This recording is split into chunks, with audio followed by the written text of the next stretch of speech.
News కు స్వాగతం. ముందుగా హెడ్లైన్స్. హైదరాబాద్ విమోచన దినోత్సవాన్ని ఘనంగా నిర్వహిస్తున్నాం. ప్రధాని మోదీ. ప్రతి ఇంటికి ఫైనాన్స్ మినిస్టర్ మహిళలే. చంద్రబాబు.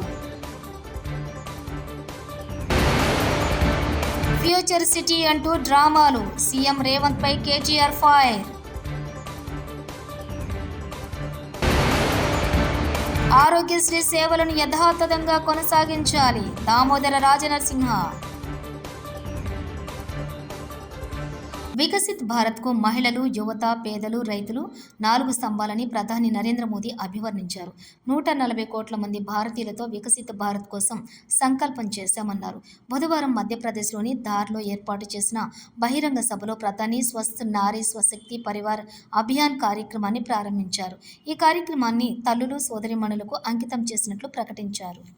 अब धार में पीएम मित्र पार्क के जरिए एक प्रकार से हम देवी अहल्याबाई की विरासत को आगे बढ़ा रहे हैं.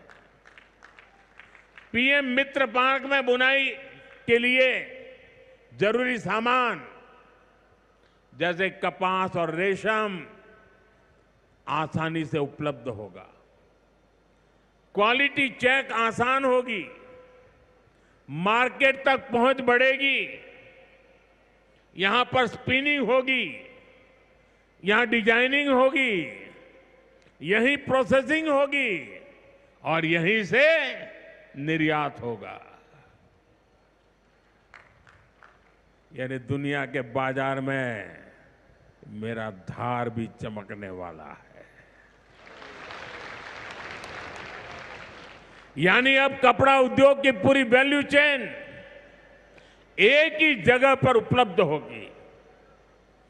टेक्सटाइल इंडस्ट्री के लिए हमारी सरकार 2047 నాటికి వికసిత భారత్ సాధించడానికి పేదరికాన్ని పూర్తిగా నిర్మూలించేందుకు ప్రధానమంత్రి నరేంద్ర మోదీ కంకణం కట్టుకుని పనిచేస్తున్నారని ఆంధ్రప్రదేశ్ ముఖ్యమంత్రి చంద్రబాబు నాయుడు అన్నారు.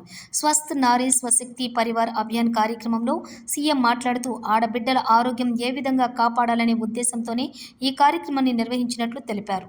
ప్రధాని మోదీ 11 ఏళ్ల పాలనలో భారత్ను 11వ ఆర్థిక వ్యవస్థ నుంచి 4వ ఆర్థిక వ్యవస్థకు తీసుకువచ్చారని 2047 నాటికి నెంబర్ 1గా తయారవుతామని స్పష్టం చేశారు. ప్రతి ఇంటికి ఫైనాన్స్ మినిస్టర్ మహిళలే అని అన్నారు.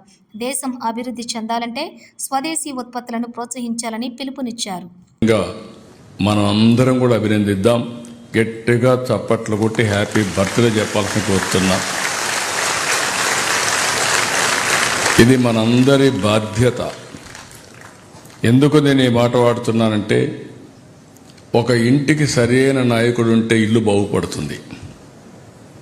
ఒక గ్రామానికి మంచి నాయకుడు దొరికితే ఆ గ్రామం బాగుపడుతుంది. ఒక నియోజకవర్గంలో సమర్థవంతమైన ఎమ్మెల్యే ఉంటే నియోజకవర్గం బాగుపడుతుంది. అదే ఒక రాష్ట్రంలో ఒక మంచి వ్యక్తి ఉంటే ఆ రాష్ట్రం బాగుపడుతుంది. ఒక కంపెనీకి మంచి సమర్థవంతమైన వ్యక్తి ఉంటే ఆ కంపెనీ బాగుపడుతుంది.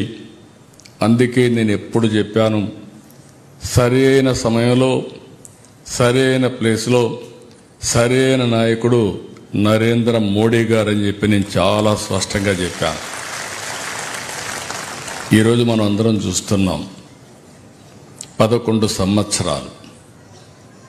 ఈ 11 సంవత్సరాల్లో 11వ ఆర్థిక వ్యవస్థగా మన దేశం ఉంటే 4వ అతిపెద్ద ఆర్థిక వ్యవస్థగా వచ్చింది. అదే సమయంలో ఇంకొక సంవత్సరానికి మనం 3వ ఆర్థిక పెద్ద వ్యవస్థగా తయారవుతాం. 2038కి 2వ ఆర్థిక పెద్ద వ్యవస్థగా తయారవుతాం. 2047కి నెంబర్ 1గా భారతదేశం తయారవుతుంది. ఈ నమ్మకాన్ని కలిగించాడంటే, ఒక విశ్వాసాన్ని కలిగించారంటే అది ఒకే ఒక వ్యక్తికి సాధ్యమైంది. అదే నరేంద్ర మోడీ గారిని మరొక్కసారి మీ అందరికీ విజ్ఞప్తి చేస్తున్నా. వికసిత్ భారత్, పేదరికం లేని సమాజాన్ని మనం చూడబోతున్నాం. ఆయన మాట్లాడిన ప్రతి మాటలో మీరు చూస్తే పేదరిక నిర్మూలన ఏ విధంగా చేయాలనో దానికోసం ఎక్కువ ప్రాధాన్యత ఇచ్చి అనేక కార్యక్రమాలు చేశారు. ఎప్పుడు కూడా మనం అందరం గుర్తుపెట్టుకోవాల్సిన అవసరం ఉంది. ప్రజాస్వామ్యం మనం అందరం కూడా ఉన్నాం. బ్రిటిష్ వాళ్ళపైన పోరాడాం. ఆ రోజు మీరు చూస్తే మొత్తం మన దేశాన్ని దోపిడీ చేశారు. స్వతంత్ర నేపాల్ తరహాలో యువత తిరగబడి మన ప్రభుత్వాన్ని కూల్చేయడం ఖాయం.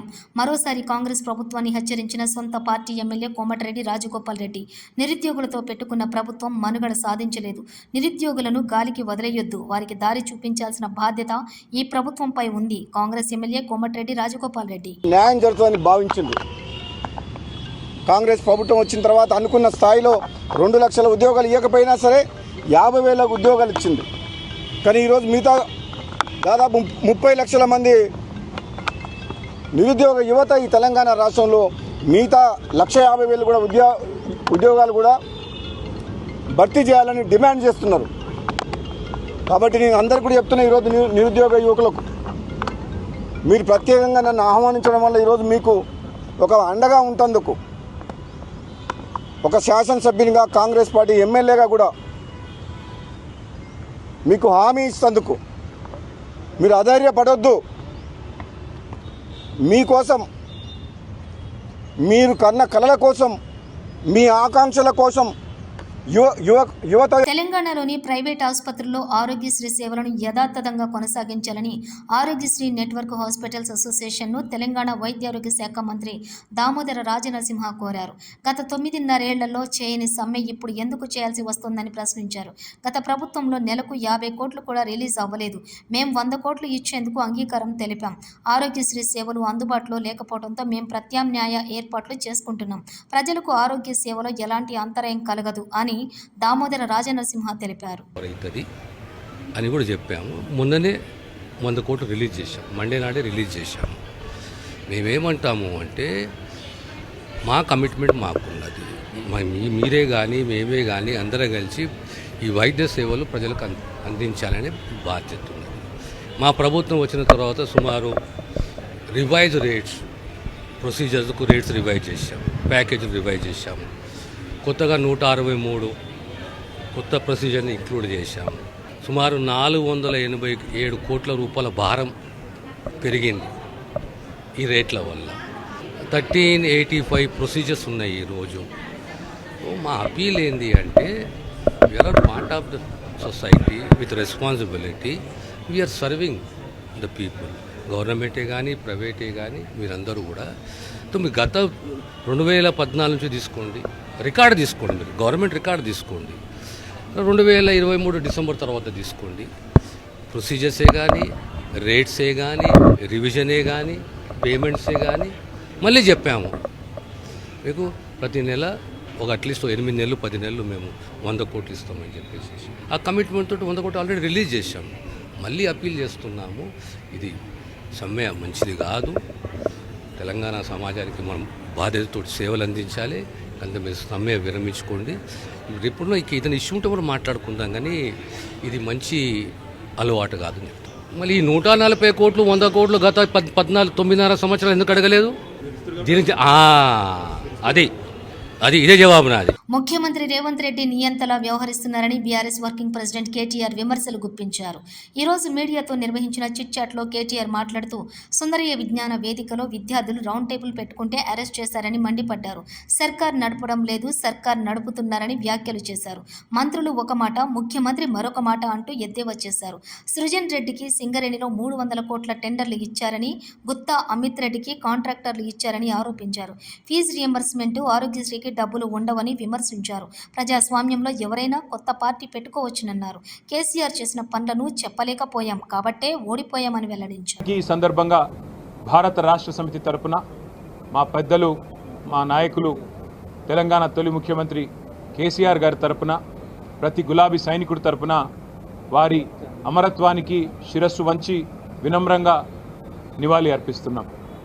అట్లాగే తెలంగాణ అంటేనే త్యాగాల అడ్డ, పోరాటాల గడ్డ. సాయుధ పోరాటం నుంచి మొదలు పెడితే తొలి దశ తెలంగాణ ఉద్యమమైనా, ఆ తర్వాత కేసీఆర్ గారి నాయకత్వంలో జరిగిన మలి దశ పోరాటమైనా, ఇవాళటికి కూడా ఈ నియంతృత్వ కాంగ్రెస్ ప్రభుత్వానికి వ్యతిరేకంగా జరుగుతున్న ఈ ప్రజాకంటక కాంగ్రెస్ ప్రభుత్వానికి వ్యతిరేకంగా జరుగుతున్న పోరాటమైన దానికి ఆదర్శం, దానికి బీజం పడ్డది తెలంగాణ సాయుధ పోరాటంతోనే. ఒక షేక్ బందగి, ఒక దొడ్డి కొమరయ్య, ఒక ఆరుట్ల కమలమ్మ, ఒక ఆరుట్ల రామచంద్రారెడ్డి గారు, రావి నారాయణ రెడ్డి గారు, ఇట్లాంటి ఎంతోమంది పెద్దలు ఆనాడు పోరాట స్ఫూర్తితో బండెనక బండి గట్టి అనే అద్భుతమైన కవితలు రాసిన పెద్దల స్ఫూర్తితో మరి భవిష్యత్తులో కూడా ప్రజాస్వామిక ఉద్యమాలు నిర్మిస్తూ తెలంగాణలో తిరిగి సంక్షేమ రాజ్యం రావాలని, రైతు రాజ్యం రావాలని, తెలంగాణ ప్రజలు స్వేచ్ఛగా ఊపిరి పీల్చుకునే మరి నియంతృత్వ పోకడలు లేని ప్రజాస్వామిక వాతావరణం రావాలనే ఆశయంతో కేసీఆర్ గారి నాయకత్వంలో పోరాటం చేస్తూనే ఉంటాం. ఇవాళ పోరాడుతున్న మా విద్యార్థి తమ్ముళ్ళు చెల్లెళ్ళు గ్రూప్ 1 పరీక్షల్లో విఫలమైన ప్రభుత్వం కోర్టు అభిశంసనతో మరి ఈరోజు దిక్కుతోచక చివరికి రౌండ్ టేబుల్ మీటింగులు పెట్టుకుంటే కూడా నియంతృత్వ పోకడలతో విద్యార్థులను అరెస్ట్ చేస్తున్న దుర్మార్గమైన వ్యవస్థ ఇవాళ మన కళ్ళ ముందున్నది. రైతులు ఇవాళ అల్లాడిపోతుంటే వారిని పట్టించుకోకుండా ఒలింపిక్స్ గురించి మాట్లాడుతున్న ప్రధాని మోదీకి జన్మదిన శుభాకాంక్షలు తెలిపిన పవన్ కళ్యాణ్, మీ క్రమశిక్షణ నిబద్ధత దేశానికి గొప్ప మార్గదర్శకం. ఆత్మనిర్భర్ భారత్ కోసం మీరు అవిశ్రాంతంగా ప్రయత్నిస్తున్నారు. అణగారిన వర్గాల అభివృద్ధికి మీరు చేస్తున్న కృషి ప్రశంసనీయం. మీకు మంచి ఆరోగ్యం, దీర్ఘాయుష్ను ప్రసాదించాలి. Deputy CM Pawan Kalyan. On this very special day, I extend my heartfelt birthday wishes to our Honorable Prime Minister Shri Narendra Modi ji. Modi ji stands today as one of the world's most powerful global leaders, not only for his decisive leadership, but also for his visionary diplomacy and unwavering commitment to shaping the world into a true global village. Vasudhaiva Kutumbakam. He transformed India's image on the global stage with unmatched diplomacy. Under his leadership, India's voice has become stronger in international forums like G20, BRICS, and the United Nations. He strengthened our national security by modernizing the military, enhancing defense preparedness, and by empowering the armed forces with a free hand during crisis, leading decisive actions like the surgical strikes and Operation Sindoor. At home, he took historic steps like abrogating Article 370, resolving the Ram Mandir issue, ending Hyderabad విమోచన దినోత్సవాన్ని ఘనంగా నిర్వహిస్తున్నాం. ప్రధాని మోదీ. ప్రతి ఇంటికి finance minister మహిళలే. Chandrababu. Future city అంటూ డ్రామాలు. సీఎం రేవంత్ పై కేటీఆర్ ఫైర్. ఆరోగ్యశ్రీ సేవలను యథాతథంగా కొనసాగించాలి. దామోదర రాజనరసింహ. ఇవి బులెటిన్ విశేషాలు.